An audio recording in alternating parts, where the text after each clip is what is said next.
ԱՄՆ նախագահ Դոնալդ Թրամփը Ֆլորիդայում Mar-a-Lago առանձնատանն ընդունելով Իսրայելի վարչապետ Բենյամին Նեթանյահուին հերթական անգամ սպառնալիքները հնչեցրել Իրանի Իսլամական Հանրապետության հասցեին, ասելով, որ ուրանի ապօրինի հարստացումը խստագույնս կպատժվի։ Նախկինում նա ասել է, թե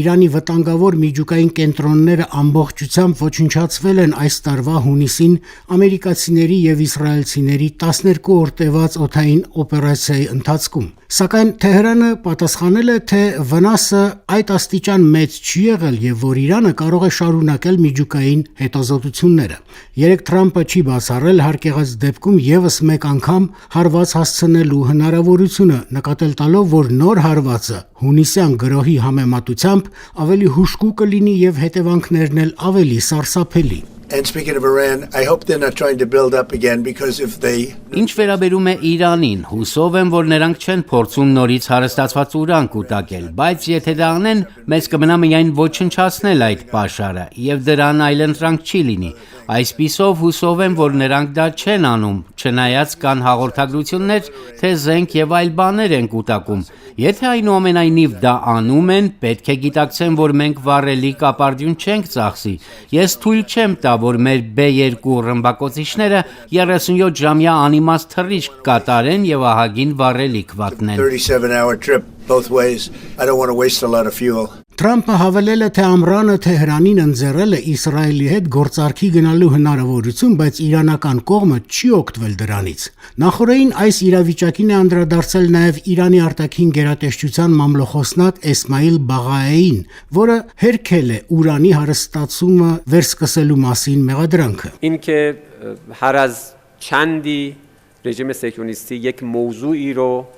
Սիոնիստական ռեժիմը ժամանակ առ ժամանակ որևէ պատրվակ է գտնում Իրանի եւ տարածաշրջանի այլ երկրների վրա հոգեբանական ճնշում գործադրելու համար։ Մենք ուշադիր հետևում ենք ռեժիմի քայլերին, պատրաստ ենք հակազդել ագրեսիային եւ վստահ ենք, որ նման արկածախնդրության ցանկացած կրկնություն այդ ռեժիմի համար կունենա 12-օրյա մարտերի համեմատությամբ շատ ավելի դաժան հետևանքներ։ اتفاقاتی که در نبرد 12 روزه افتاد Մինչդեռ բուն Իրանում այս տարվա վերջին օրերին սոցիալական վիճակը կտրուկ սրվել է։ Ազգային տարադրամի ռիալի փոխարժեքի աննախադեպ անկումը հանրության զայրույթն է հարուցել։ Հազարավոր մարդիկ լցվել են փողոցներ։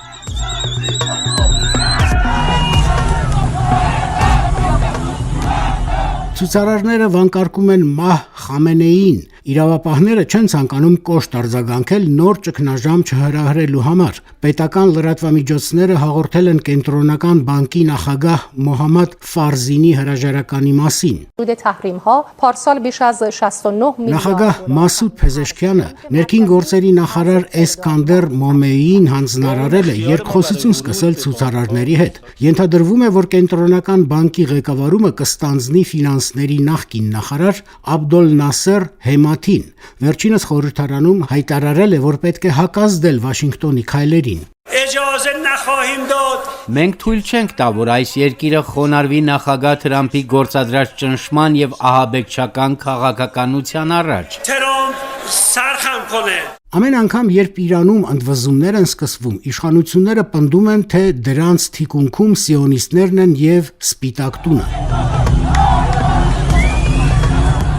Անցած 3 տարում $1 գինը Իրանում գրանցել է 219% աճ։ Այս օրերին 1 ԱՄՆ դոլարի պաշտոնական գինը մոտ 42,000 իրանական ռիալ է, իսկ սև շուկայում այն հասնում է 1,400,000 ռիալի։ Նման հարվածը բնականաբար հունից հանել է բնակիչներին։